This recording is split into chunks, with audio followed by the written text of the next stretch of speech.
akademis untuk kita semua. Perkenalkan, nama saya Rahalia Besi dengan NIM 859342111 dari program studi pendidikan guru sekolah dasar.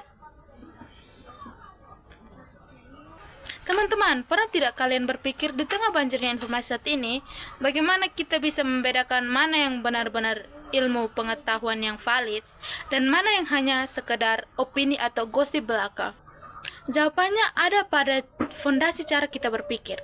Pada video kali ini, saya akan mengajak teman-teman semua untuk membedah 3 pilar utama yang menjadi fondasi dalam filsafat ilmu, yaitu ontologi, epistemologi, dan aksiologi. 3 kompas yang menentukan bagaimana manusia memahami dunia. Ontologi, apa yang dikaji? Kita mulai dari pilar yang pertama, yaitu ontologi. Secara bahasa, otos berarti ada dan logos berarti ilmu. Sederhananya, ontologi menjawab apa?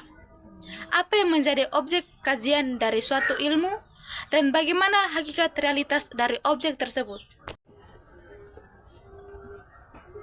Mari kita ambil contoh sederhana dari buku ini. Secara ontologi, kita mempertanyakan apa hakikatnya. Apakah buku ini nyata karena ada fisik kertasnya yang bisa kita raba? Ataukah hakikat aslinya adalah gagasan, ide, dan ilmu yang tertulis di dalamnya? Dalam dunia sains, ontologi bertugas menetapkan batas wilayah kajian. Misalnya biologi membatasi dirinya pada makhluk hidup yang bersifat fisik, sedangkan psikologi mengkaji jiwa dan perilaku manusia. Ontologi memastikan bahwa sebuah ilmu memiliki objek nyata yang jelas untuk diteliti. Kedua, yaitu epistemologi. Bagaimana cara mengetahuinya? Setelah kita tahu apa objek kajian melalui ontologi, kita beralih ke pilar yang kedua, yaitu epistemologi. Berasal dari kata episteme yang berarti pengetahuan dan logos yang berarti ilmu. Epistemologi menjawab pertanyaan, bagaimana?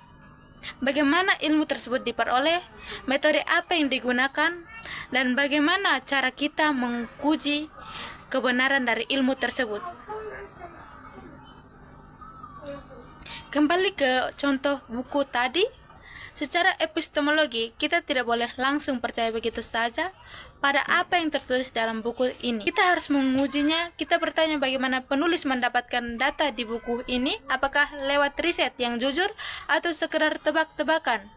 Di sini lahir yang namanya metode ilmiah. Kita melakukan observasi, menyusun hipotesis, melakukan eksperimen hingga menarik kesimpulan yang objektif. Epistemologi adalah seringan ketat agar pengetahuan kita tidak berdasarkan asumsi atau hoax, yang melainkan kebenaran yang valid dan teruji. Ketiga, aksiologi. Untuk apa ilmu tersebut?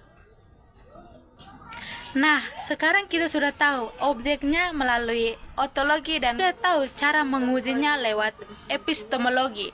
Pertanyaan krusial terakhir adalah untuk apa ilmu itu digunakan? Inilah pilar ketiga, aksiologi. Berasal dari kata aksios yang berarti nilai. Aksiologi membahas tentang nilai, etika, dan tujuan penggunaan ilmu dalam kehidupan nyata. Ilmu pengetahuan itu seperti pisau. Ia netral, namun manusia yang menggunakannya tidak pernah bebas dari nilai. Aksiologi menuntut tanggung jawab moral kita. Apakah ilmu yang kita miliki akan digunakan untuk keselamatan dan menolong sesama, atau justru disalahgunakan untuk merusak? Aksiologi membimbing para ilmuwan agar ilmu yang ditemukan selalu membawa kedamaian dan kebaikan bagi dunia. Keterkaitan ketiganya dan penutup. Teman-teman, ketiga pilar ini bukanlah bagian yang terpisah.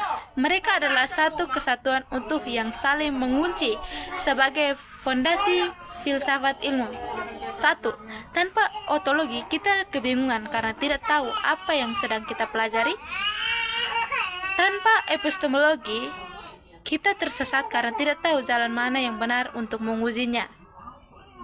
Ketiga, dan tanpa aksiologi, ilmu yang kita miliki akan menjadi buta dan justru berisiko merusak kemanusiaan.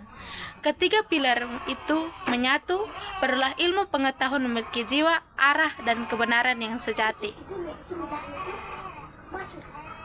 Saya Rahel Yabesi pamit undur diri. Semoga penjelasan singkat ini bisa memicu kita semua untuk selalu berpikir kritis, logis, dan etis. Terima kasih dan sampai jumpa.